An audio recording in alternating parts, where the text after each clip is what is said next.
you've got to have such a level of passion because those hard times, right? It's like, is it worth it? Is it going to pan off? Did you ever question, like, as you're looking at it, right? You're looking at, okay, why is it not falling into place yet? Did you ever question yourself? All the time. And then who was in your life to help bring you out of that? Was it there's so many times where I was like, man, this is not going to hit. Like, because it's a waiting game. Yeah. You're waiting for a kid who's a sophomore in high school Yeah. to hopefully go to the NFL. Yeah. It's like rolling dice. Like, it's literally gambling. So what kept me kind of motivated, not even going to say kind of, what really kept me motivated, I had a daughter when I was 22, going on 23.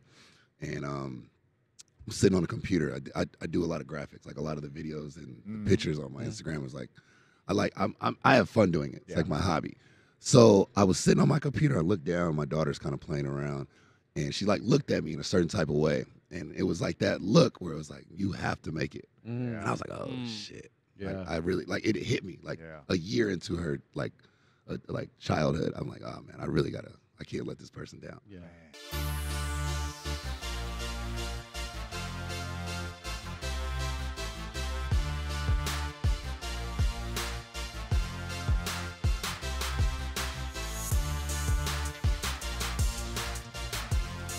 All right. Welcome to the One Shot Podcast brought to you by Sleep Number. We are here in LA, Super Bowl week. And this is actually our first show since we got here. And we're kicking it off with a bang. We got Jamal Liggin here, and we're going to get into his story. But the reason we wanted to kick it off with Jamal is because the guys that are playing on Sunday, this man creates those men. Yeah. Yeah. And it is all about performance. You've heard us talk about it a ton and what Sleep Number is doing to enhance performance through recovery, using data science. I mean, next level stuff. And so Jamal here uses that with his guys. That's why, he's got a really strong relationship with them as well. But we're going to get into the journey, and we're going to talk about how Jamal got to training Marshawn Lynch, Odell Beckham, Jarvis Landry, Max Crosby. The list goes on, right? And so we're excited, man. So Jamal, welcome. Well, thank you very much. Well, hey, mate. So before we started, we were talking about your sleep number. Okay. Score, your second, right? So this is something we've never heard before. Something we absolutely haven't heard before. So all three of us, we're on the same page. We're 40. Okay. Tell us what your sleep number setting is. 85. There you Oh go. my No God. question. My Lord. Hey, so and it's if you're like wondering what that's like, sleeping on this table go here. find a rock outside and put your head on it. That's what that's. So in college, I used to sleep on the floor before practice. And my Man. back just Did you loved it. really? Like, Yeah. I get the best sleep with the hardest surface. Huh. And I have some back issues. So too soft is like sleeping on water. I get it. Now, do you incline your legs when you sleep, or do you sleep completely Sometimes flat? I'll put a pillow in Okay. between my knees. Hey, but you know what? You're into performance and training and recovery. I have actually heard some people, they get rid of their mattress altogether and they just literally sleep on the floor. They say Yeah. it's the best All- thing for your back. The guys come in and they'll sleep on the turf. Yeah. Wow. It's like That's because you work them too hard. That's at the end of the workout. I'm a motivator. That is the end of the workout. I'm dying. That's what happens. All right, Jamal, let's jump back to the beginning, man, Okay. in the journey and story that brought you to where you're at today. So you grew up in Oakland, California. I grew up in Vacaville, so not too far. We used to play the Oakland Dynamite and Pop Warner football. All right. Tear y'all's ass. They tear us Okay. up. They tear us up. Dynamite would kill you. I was born in Michigan, Detroit. Michigan. Okay. All right. Went to high school in Oakland, where I met Marshawn. Yeah. And played football there, ran track, got a scholarship. I went to JUCO first. I'm a JUCO kid. Okay. Yeah. Okay. What you coach you go to? San Francisco City Yeah. College. That's good. That's good school. They put a lot of guys out. Got a scholarship offer to Alabama State. Yep. Ended up coming back and started working with these 15 kids. Those 15 kids turned like 150. Now, how old were these 15 kids? High school. All high school kids. All high school. They all ended up going to Florida State, Cal, Texas, like anywhere you could name. These kids went there. And when they came back, excuse me, they all just brought back another guy. And it's funny because the other guy ended up going to the NFL. Oh, man. I know, always worked that way. Yeah. Yep. All So, relationships.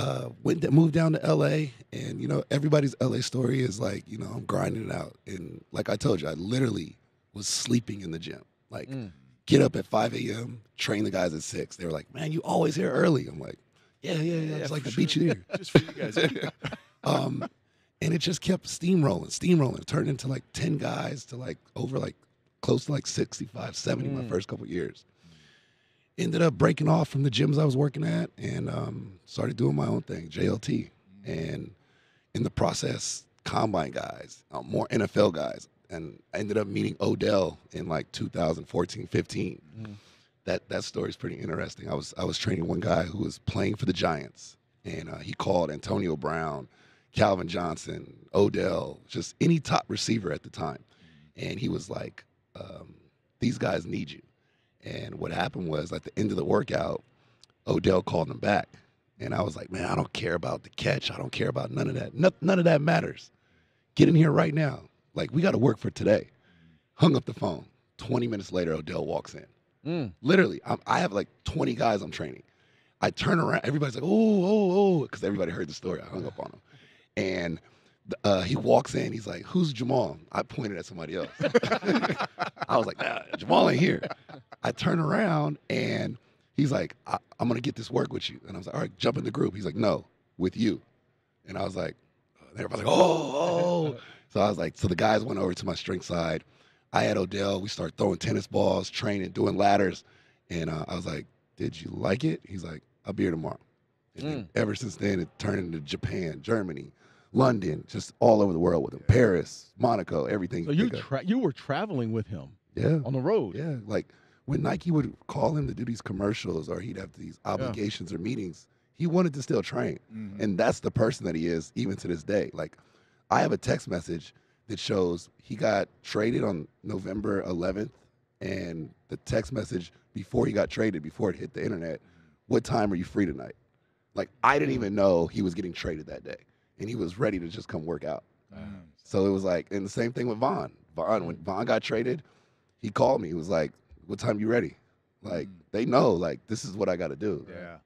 So I want to go back to your passion for training, right? You were an athlete. When did it transition to say, hey, look, man, I've got a gift. I understand it. I understand how to get these guys. And you're a movement specialist, for lack of better terms, right? Like, you're working with agility, you're working with explosion, working on all those things that really make these athletes pop out on camera. So when was it when you were like, all right, I'm making the transition from being an athlete to a trainer? So it kind of happened like all my life, right? I've always had the ability to gravitate to people, meet people, talk to them, understand their story. And I tell trainers this all the time. Like, I mentor trainers all the time, and I say, everybody does the same push-ups. We all do the same squats. It's how you can relate to the client. I tell people all the time, I can train Marshawn Lynch and Danny Amendola. They come from two different backgrounds, two different experiences, but I can figure out how to make that work. Right. Yeah. And so my superpower, as my uncle, he likes to call it, he's like, what's your superpower? And my superpower is being able to connect people and at the same time understand this guy just went to the club last night. Right. He didn't get a lot of sleep. Yeah. He needs to train this certain type of way. This guy's dealing with baby mama drama issues. Right. This guy's got 6 kids. I just know how to make it work. It could be the same workout, but different personalities and putting it together. It's almost like a psychology that comes along on the training side. I'm a therapist. Yeah, Yeah. you're a therapist, Hey. exactly. So Hey, and I'm gonna be honest. Football players are fragile. Yeah. Hey, we are The most fragile, fragile. man. It's so you gotta handhold them. yeah, Bro, it's every day. It's dealing with 30 to 50 different emotions, personalities. I love it because it helps me grow as a person. So like the experiences that I had at 23 training, I'm 37 now. I can relate to a wider range of clients. Yeah. So it's helping me. right. So when let's go back to when you were growing up. Okay. So when you were growing up, were you an athlete? Did you play football, all the sports? I played football. I ran track. Those are your two. So I was just an athletic kid, and I don't know what it is, what the water is in Oakland, but like the kids we just play. We don't worry about the training aspect. Yeah. I'd go up to Cal Berkeley, run some bleachers, go to the beach, and I'm just doing things Right. that I saw like, you know, at the time. You know, this is even like when I trained Reggie Bush. It was like surreal to train Reggie Bush and watch him train. When I was like watching him come up. Chris Johnson, all these guys, like, I'm like, damn, what are they doing? I just see pictures of it on the East Bay magazine. Yeah. Like, why are you pulling these parachutes? Yeah. They must work. I have to do it. Yeah. And then fast forward to school, biomechanics, I'm learning why. So it just played a big part of me just understanding, like, What did you study at school? biomechanics. So biomechanics. you were like all in, like you Yeah. knew what you wanted to do. And this is the funny part about it. I tell this to a lot of trainers. I say, yeah, kinesiology, biomechanics, you know, fitness, all that. But they don't teach you how to talk to the player. Yeah. They don't teach you how to, like, when Joe Aiden comes in the gym, his wife comes with him. Yeah. There's an etiquette you have to train these type of people. Yeah. And the trainers that work with his wife have to have a certain type of etiquette. Like, I'm not gonna be filming her butt while she's training. Yeah. Right. Like, Right. these are things that young trainers don't understand. Yeah. So, like, my role now is obviously training, getting guys better, but I want to teach more trainers how to be better people. Right. So, Yeah, no, that's a very similar background to me. Actually, I was a kinesiology major, Okay. and you're right. There is not a single class through the whole 4 years you're going through that major about emotional intelligence. nothing. So for you, where does that emotional intelligence come? Was it just something natural? You're always great with people? Was it something your parents taught you? My mom was a counselor for like 40 years. There you go. There it is. And her job was to teach counselors to be counselors Mm. at the end of her career. Uh-huh. And I always forget that when I get in trouble. Like, my mom's a counselor. But the way she would talk to me and articulate things would be at the level of an adult and a kid at the same time. So I'm trying to figure out, like, these perspectives. Yeah. Like, if I talk to this guy about being late, how do I say it in a way where it doesn't make him feel like inferior or like a child? Yeah. And that is a man. That's huge. That's a gift. Because I remember being a leader with the Cowboys and being in the locker room, and someone would show up late, and I didn't have that gift to say. I was like, get your, I'm on them about not being on time. Everybody else is, here at the same time. That's your go-to. Yeah. Because you feel like reprimanding somebody is like the fear of getting them to come. Yeah. But it actually deters them. Yeah. But if you can say it in a way like, hey, look, this is not, you being late doesn't affect me, it affects your daughter. Right. You being late affects your mom not getting a house. Your first round status is going to drop. Then they're like, oh shit, I need to be on time. Right. Yeah. You know what I mean? So it's like knowing these things. So talk about, you're in school, because again, I went down that same route, and when I saw what you make as a trainer of athletes, I said, I'm going to pick something else. So for you, why did you continue down that road? What was that like? So I left school early. My mom developed cancer. And I came home, and I was literally working for Nike. I was parking cars for the Marriott Hotel. And then I also was working for a company called U-Haul. And all those three things, at every morning I would train these kids for free damn near. And I'd get up at like 5, 6 in the morning before I went to work, hop on the BART, go over to Nike, come back over, work at the hotel overnight, and then switch it around. And these things kind of like shaped my mentality on, work ethic, accountability. And it's taking me back right now. This process. Yeah, man. You've got to have such a level of passion, because those hard times, right? It's like, is it worth it? Is it going to pan off? Did you ever question, like, as you're looking at it, right? You're looking at, okay, why is it not falling into place yet?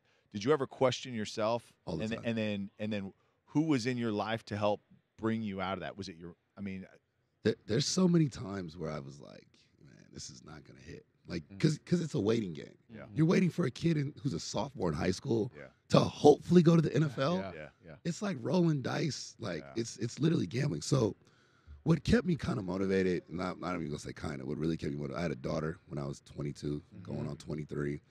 And I'm sitting on a computer. I do a lot of graphics, like a lot of the videos and the pictures on my Instagram was like, I have fun doing it. It's like my hobby. So I was sitting on my computer. I looked down. My daughter's kind of playing around, and she like looked at me in a certain type of way, and it was like that look where it was like, you have to make it. And I was like, oh shit. Yeah. I really like it. Hit me like a year into her like childhood. I'm like, oh man, I can't let this person down. Yeah. So like that, my mom and just my whole family. Like, I was the only one in my family that played sports. I come from like a military, like non-athletic family. And so it was like me, out of all my cousins, I'm the only one to play football. So all my uncles are like, how was the game? How was the game? How's the track meet? How's this? And now they're like, how's Odell? How's like, what's like, who's your guy? Who you got coming in the gym? So it's like, it excites me to make them happy, make them proud. But at the same time, it just motivates me to like, I've seen so much in this game, like even training like, you know, the Migos, Quavo, and Puff Daddy, and all these celebrities. Wait a minute. You know the Migos? I know every single person. You know Quavo. don't look at me like I that. just had to ask some questions. Okay, go ahead, keep going. Don't put me in that box. like training overseas. I was in Riyadh for like 3 or 4 years and back and forth, and I'm seeing what people are doing without training, and I'm like, man, I'm training people that make the millions of dollars to do this. I can do this. Yeah. Like it's not like something that's not I can touch. I can make a lot of money, help my family, and help a lot of people at the same time. But you know what's interesting about all those people you just listed? Yeah, they make millions of dollars, but their movement quality is still just as bad as the next. You're right. Anybody on the street? Terrible, terrible. Same arm, same leg. Skips. So how do you go? Let's talk about training, because sometimes you have to break people down, right? Oh my God. So it's almost at some point, and a lot of people, what we see is the product on Sunday. We see an Orlando Scandrick on a Sunday or an Odell Beckham on a Sunday. But what we don't see is the work that you have to tear somebody down to start them over again. Oh, what's that process like for you? So I'm in it right now. These guys are coming off season, and they're beat up. Right. And I always go back to this, like with the younger trainers. They want to just train them hard, put some cones out. I tell my guys, I don't want to see you till March 15th. Come on in, get ready for Cabo, get some little quick pumps in. Like, come in, get your physical therapy, get your recovery. You know, see the chiropractor. These are the things that, you know, kinesiology, biomechanics, they teach you. Because you can't just start doing single leg pistol squats without making sure your knees and your ankles and your hips are good. Like, that's the process that these guys have to go through, is the recovery phase. And I think that the hardest part about my job is, aside from social media and people trying to be cool on it, is like, you have to take a break. That vacation, Mercedes Lewis, 37 years old, been in the league. 18 years? 18 years. Yeah. If he does 2 more, he's got the record. And the first thing he did when he came in last night, he's like, let's just do some foundational work, some band work, and a stretch. Because I know I'm going to crank it up March 15th. You know what, though? That's tough as a young trainer, and I went through this, because you think you've got to crush people to get quality, right? For them to see this is worth it, you think you just got to crush.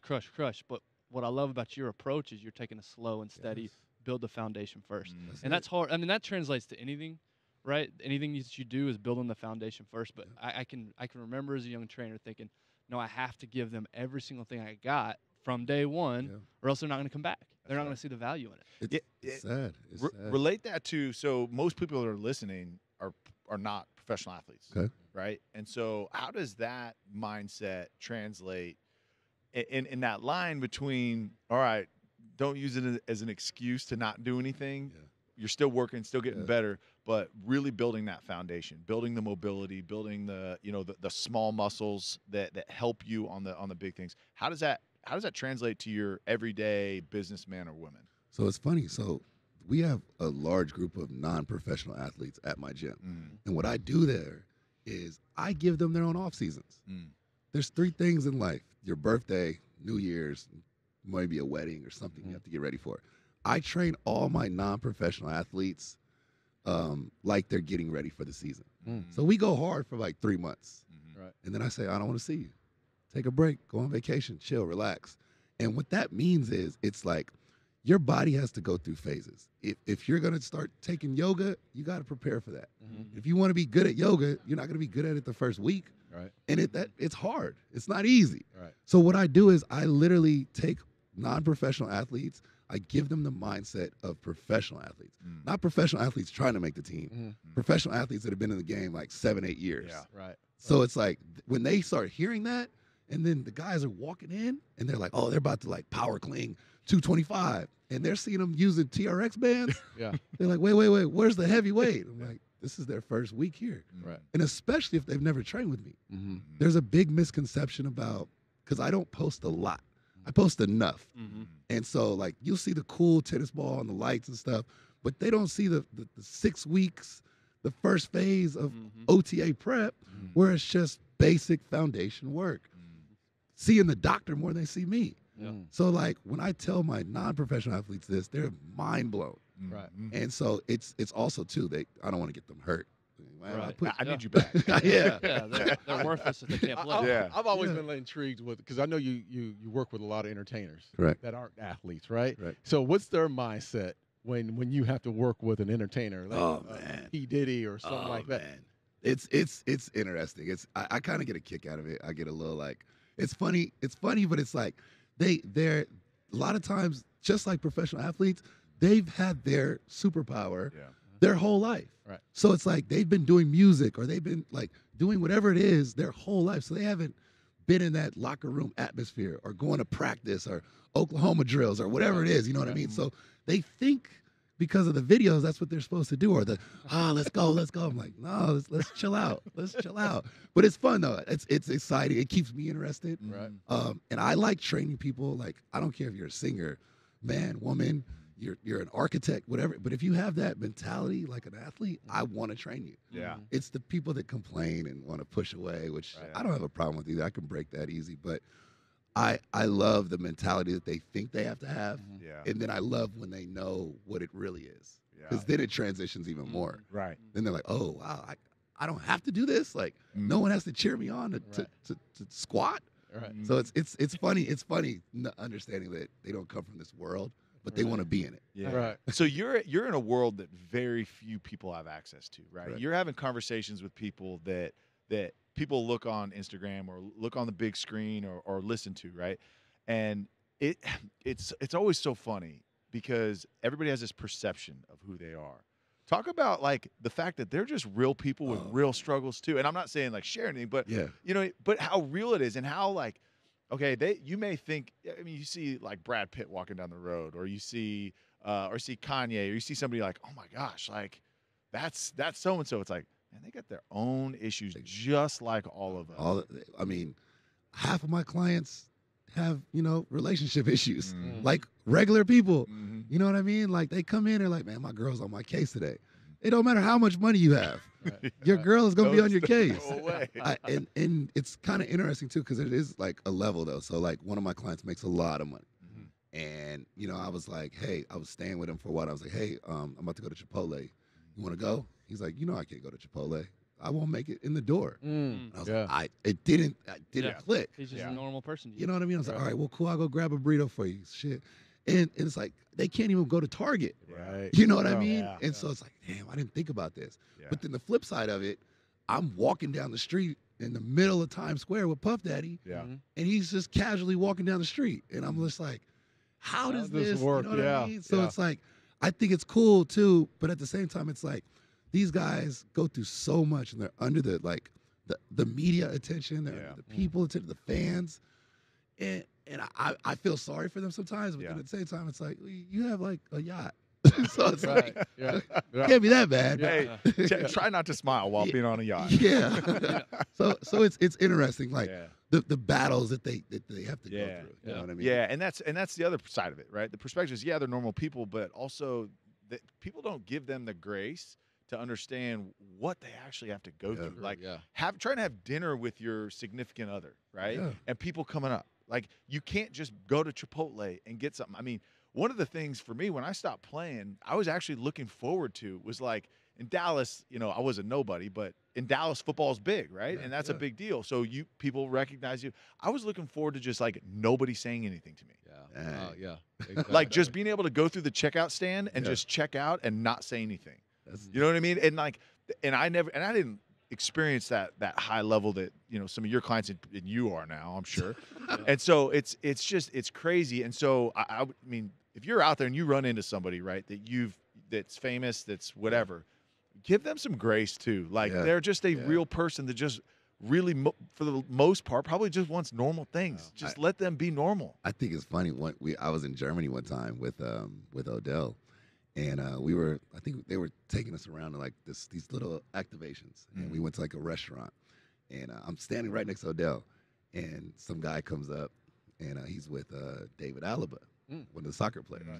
And David Alaba is their first time meeting because David Alaba is like the equivalent of Odell. Yeah, right. And so I'm right next, just how you and me are. David Alaba says to me, he's like, "Oh my God." And I'm like, "Here we go." OBJ. I watch all your videos. He's kind of looking like this. And I'm just like, is he talking to me? Right. And he's like, "I want to try the tennis ball drill with you." I was like, he's talking to me. And O looked at me, kind of smiled, and it was kind of cool at that moment. I was like, all right. Oh, man. And I didn't even know I had that presence. Right. Well, you know what I mean? That actually leads into what I was going to ask you about, because you mentioned earlier sleeping in the gym. Yeah. You were homeless. Yeah. So that feeling right there, that connection there of I mean, thinking back years ago when you were sleeping in the gym, there's no way you probably thought that you were going to be in this position one day. I in a million years, I still wouldn't think it would happen. You know what I mean? It's funny now, like I'll go out and like people will see the shirt, like I'll wear my JLT shirt and they'll be like, "Oh man, my brother trains with me," or "My favorite guy trains with you." Like, man, that gym, because I don't post the address. Yeah. I by the way, I was looking for that. That's why I had to ask you. Yeah, we were going to go train this morning, but I guess not. Whatever. You got to call me. And that's why it's a tight-knit group of people, because whoever's in that building, first of all, I shake everybody's hand. I'm like, "Thank you." Because if you're in here, you're here from somebody, somebody. Right. Yeah. And I want to keep it exclusive. Like, obviously, for security reasons, and just, client confidentiality. But it's so tight-knit of a group. And when we go out, like the shirts I have, I don't sell those. I literally just started selling them 2 days ago, just for this week. And the shirts, if you have a shirt, somebody's like, "He had to train with Jamal." There's no way he got that shirt. Right. Or if a girl has the shirt, her boyfriend trains with me. You know what I mean? And now, obviously, we have boot camps for women and stuff like that. But before, it was all athletes. Right. So it's like, so whoever has something affiliated with JLT, it's a big deal. So to go out with that shirt and somebody recognizes it, I'm like, that means we're doing something. Yeah, you're getting that work in. You're Yeah. getting that work. I want to go back, man, because I grew up in an era. I'm much older than all three. Of Yes, you you guys, are. so- Much older. Much. So I grew up in the '90s era when we were bench pressing. You know how we used to do a bench press, heavy squat, Yep. incline, snatch clean. I mean, things have changed so much over the years. Talk to us about, because I'm sure there's people that are the old guard who are hating on the new guard and the way things are going. How are you dealing with all the criticism that comes your way as well? So I'm kind of caught right on the tail end of your era and going into the new one, and I'm pro your era, by the way. Like, I have a lot of companies that I'm sponsored by with a lot of new technology, and I love it.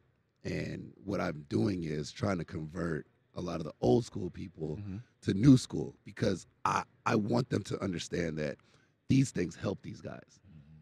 Aside from it looking so cool that no one can do it, it's actually very foundational work. And that's always been my philosophy.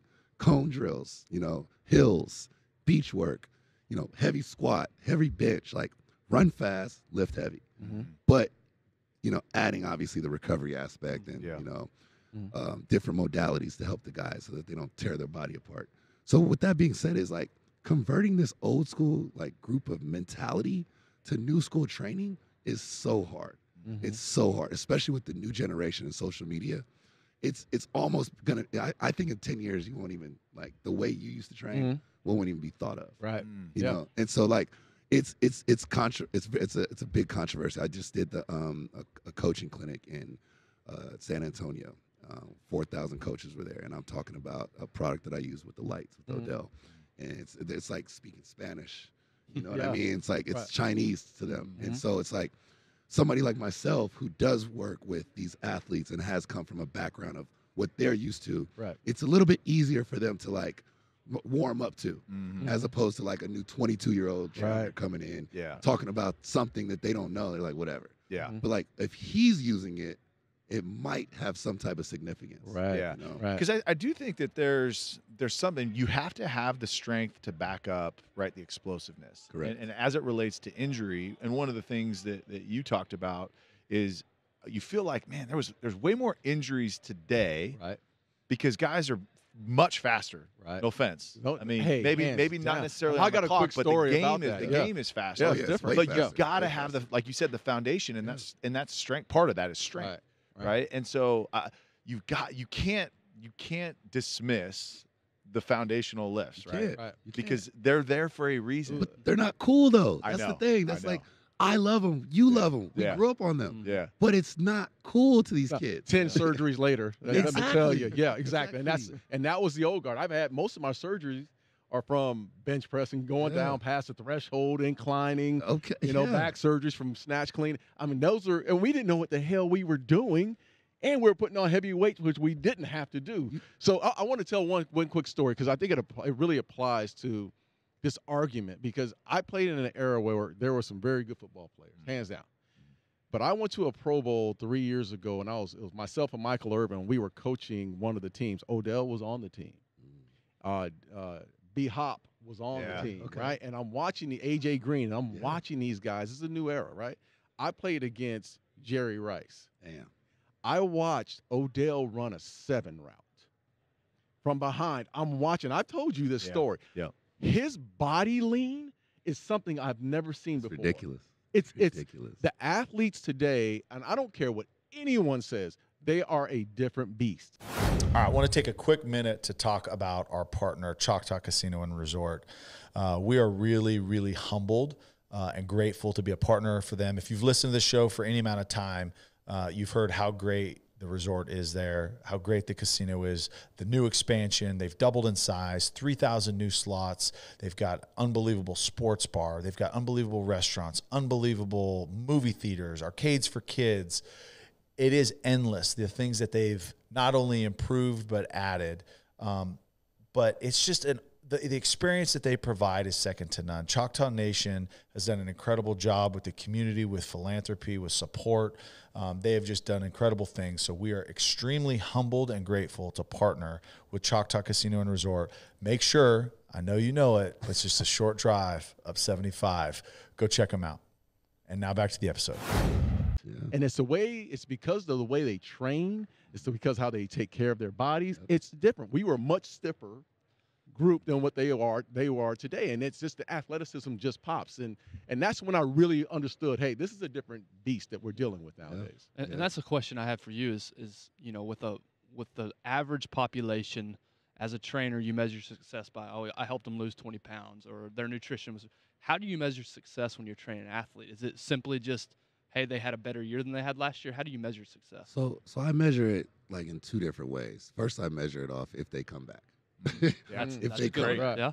And then I also measure it off my, I have a trainer that works for me. His name is Akil Borderline. And he's now taking on his role of bringing in the next Odells. And so that for me is like letting me know that what what he's watched me do and what he's learning is resonating. And the guys some of the guys don't even know me anymore. Like the younger guys coming in, they like, what's JLT mean? It's my name. You know what I mean? Right. It's literally my name. And it's pretty cool, like obviously to see guys go to the Pro Bowl. Like I got 22 guys last year, or 10 guys this year. And how many first rounders I can get. Like those are all very measurable things. Like Exos and at the time for me, Athletes Performance. Yeah. You know what I mean? Exos and Athletes Performance and MJP and all these different, they're all competing for 40 guys, 50 guys. I'm just competing if the guy comes back. Because if you really pay attention, you see a lot of guys training at different places. A lot of my guys have been with me 5, 6, 7 years. So that's my direct, like, I'm doing something right. So now I went from having Anthony Barr, I had him since UCLA, to now having Eric Kendricks and 5 or 6 other Vikings. And then I've got Christian Kirk, fresh out of college. And now I've got Byron Murphy and I've got Chase Edmonds. And like the more guys I have on a team shows me that it's working. But that perspective you have, that's it, right? The intentionality on the person. I'm not worried about the number of guys I get in here. I'm worried about you, and I'm worried about you coming back. And guys feel that. Right. One thing I do feel that, at least in the NFL, like guys have a sixth sense of authenticity. You know what I mean? Like guys know when someone's being real because we're getting sold all the time. Correct. I said we're like I'm still still doing this. But it's and really so the fact that you got guys consistently coming back and living in LA when that's not necessarily their home base, right? Coming here to, I mean, that's a commitment. And so, man, kudos to you for that. But appreciate that. Your approach is right on, man. I think also too the best part is like some guys don't even train with me anymore. They might train with somebody else. Now that I have a facility, they just come back and kick it. Yeah. And just to be around the gym energy. Yeah. They love it. Are you still sleeping in the gym? Now I can. Now, you know, it's funny. I slept in the gym like the second night I got the keys. And I'm like, I'm not going to do this again. But I just wanted to humble myself. You know what I mean? Like, I earned the right to do this. Hey, Sleep Number, I think we need to get a delivery over to the facility just so we can stay there if he needs to. Right? Actually, that does lead to my next. So you mentioned a couple of partners that you have, and Sleep Number is obviously one of them. So how did you get associated? Like, how did these partnerships all come about? Was it just word of mouth? What happened there? It's funny, right? So my agent right now, I have my agent, Sam Leaf. I met him through my players. And I was always curious, like, how are you guys getting Pepsi deals? And how does this, like, I was really green in the beginning. And I'd like to say I'm like one of the first trainers with a private jet deal. Right. I want to say I'm the first trainer with, you know, I have an actual Nike deal. I'm not getting free product. You know what I mean? Like, I always, it's interesting to me, like, in a trainer, that's the first thing trainers ask me, how do I get paid to do this? I'm like, well, do you use the product? Do you do it? I go through all the things that I do. And it's like, they just want to get free stuff. And I'm like, no, it's interesting for me to even talk about that I'm getting deals. And my players are like, how are you getting deals? I catch touchdowns. I score back. Like, I'm dunking the ball on somebody every night. I don't even have a deal. And so it's like, first of all, I like to talk. And I can articulate the product. If it's a bottle of water, I can talk about why it's good. And I'm not lying. Like, I'm not going to endorse anything I don't use. But it's for me, it's like the clients that I work with and the experiences that I've had, I can help brands. And at the same time, it helps me. So, you know, talking about whatever it is, it could be a jacket, it could be a safety pin. I'm like, this is a great safety pin. Why? Because it helps me keep my track pants on. Right. So what attracted you to Sleep Number, and why is sleep? Great question. Let's dive into the sleep and how it helps performance and all that good stuff. So I don't sleep. I'm if I am sleeping, it's like for 20, 30 minutes, right? And the best part about it, so one of my guys, Eric Kendricks. Yeah. So Eric Kendricks. Fresno native right there. There you go. Is he? There you go. Viking. This is a stud. Yeah. So I remember when he got the bed, because he posted it. And then I started seeing other guys affiliated with sleep. I was like, what is this, man? I need a bed. Like, that's the Literally, first thing. I sleep on the floor. I sleep on the floor. Right. And he was telling me about it. And so I started doing some more research. And I thought it was one of those, like, those beds. The grandma bed. Yeah. I know what you're talking about. And I was like, what is this? This is posture. And so we started doing some more research, and we got hooked up with it. And I was like, I need this bed. Like, he's got a nice house. Yeah. So I was like, you know, being that intruding guest. Yeah. Right. Just right. Play with the numbers and stuff like You're that. moving the bed up and down. Yeah. And so it was cool. I do the same thing. Exactly, right? And so I was like, we got the bed, and I was like, oh, man, this is freaking crazy. Because, like I said, when I was in high school, I didn't even have a bedroom. Like, I slept on the couch. Right. My mom, single-parent mom, we just didn't have a lot of money. When I got a bed, it was actually too soft. Like I said, I still sleep on the floor in the turf. Yeah. And I got a bed, and I was like, I just didn't understand it. You know, I'm telling you about the scoliosis issue and stuff. But I swear to you, when I got the bed and I put it at 100, I was like, this is cool, but maybe a little less. I don't want to be like a brick, literally like sleeping on wood. I thought I could make a little money now. So, you know, I can only imagine that assessment. They take it up to 100, right? And they take it down. She's like, all right, I'm going to go ahead and start it. Okay, stop. Yeah, exactly. Wait, you're at 95. Yeah. Stop right there. There we go. You know, you're laying on the bed, you can see the screen. And I was like, this is good. It's like, we haven't even started yet. She said, sir, you broke the record. You have broken the record. We haven't even started yet. I was like, no, we're done. Yeah, we're good. I mean, high score, does that mean something? Right. I'll take it. I'm a winner. I'm always trying to win. Oh, I love it. So, I love it. The guy Have you talked to the guys you're training about sleep number, all the about time. recovery. I tell them all the time, so this is the first thing I'm doing. I'm not going to train you if you haven't gotten at least 4 or 5 hours. Oh. You're going to go see the doctor, and then you're going to do like a light stretch and maybe some core, if that. You're not training with me without sleep. Because I've just seen, for one, it connects with dehydration. I already know you're dehydrated. I know if it's Monday, you probably went out, or Sunday, or whatever. There's certain days in LA that there's like heavy party days. So I'm very mindful. I revolve my training around the LA party. Fridays are easy days. Yeah. and we used to do beach on Saturday. I'd get 2 guys. I have to move it to Friday. Yeah. You know what I mean? So because Thursday we're doing, multi-directional. But this is the thing though, like I always tell the guys, go to the spa, get some sleep. And you need to have your body well rested.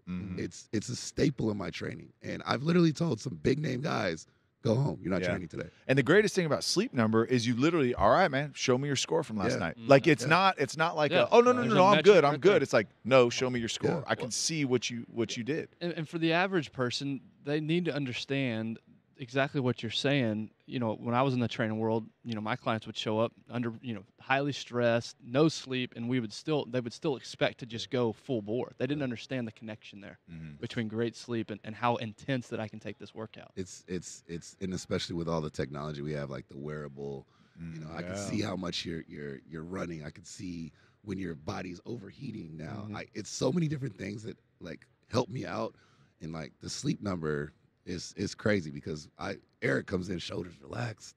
He's like, I was like, how long did you sleep? He's like, I got a lot of sleep last night. And even if he didn't get the full 8, and if he got 5 or 6, he's still getting a better sleep. Got quality sleep. 100%. So talk to me about your relationship with some of the organizations out there. Let's speak specifically to the NFL teams. Okay. They know you're training some of their players, right? So are you having to collaborate and have conversations with the strength coach, trainers, or the trainers or whatnot? At one point in time, when Odell was with the Giants, I had 8 Giants. And it was, the Giants were under the impression, they're like, why are they not training here? You know what I mean? And I always make it a point to let them know I'm in alignment with what you're doing. Because there's so many trainers that want to go against the grain. Yep. There's a reason why these guys are doing very little mobility work during certain times of the year. And then you got the trainers that throw 1,000 cones out. So I always wanted them to know I am working with you. Raider strength coach, I'm really good friends with him. He's a great guy. And I told him, I said, from day one, whatever you need, if there's certain different points these guys need to meet, I will meet them. And then on top of that, I'm going to do this, but I'm going to tell you what I'm going to do. Right. When Vaughn was with the Broncos and he would go on vacation for a month, they'd send me the program, which is unheard of.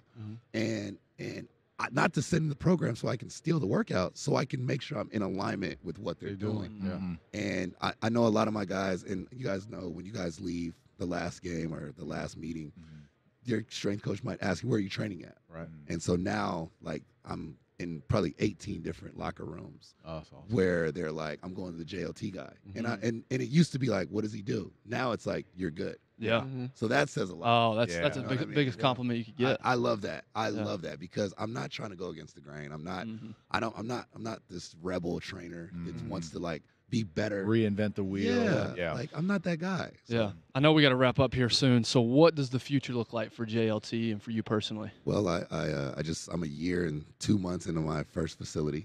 Awesome. And I want to just like grow it. What's that address again? It's in Hollywood. We're in Hollywood, California. Got it. But I want to just build that, and I want to get close to like 80 guys this year. Yeah. Every year I've gone up at least 20 guys. Last year we did 58. Yeah. So I want to get 60 to 80 guys. That's all. So, and I mean, you opened a facility in LA County in the pandemic. Yeah. Man, it was literally like the scariest and the most exciting thing. Yeah. Because as you know, it could be aliens landing, dinosaurs come back. Right. You got to train. Yeah. I have to get ready for OTAs or training camp. So there wasn't anything that was going to stop these guys. So I had to figure it out. And I was using UCLA or different gyms. I was like, I need to have a home base. So that's I just did it. Yeah. Have you thought about expanding? All the time, but I'm a big, like, I want to grow out of my space first. Hey, great call. You know? Hey, Dallas is a good location if you're looking for very. No, seriously, that's a Yeah. that's a. Have you had any discussions about Yes. Dallas? Because Well, it's wide. I open love right now. Dallas. I love Dallas. Yeah. But I think what I would rather do instead of like having multiple facilities, I would like to partner with current facilities that need help.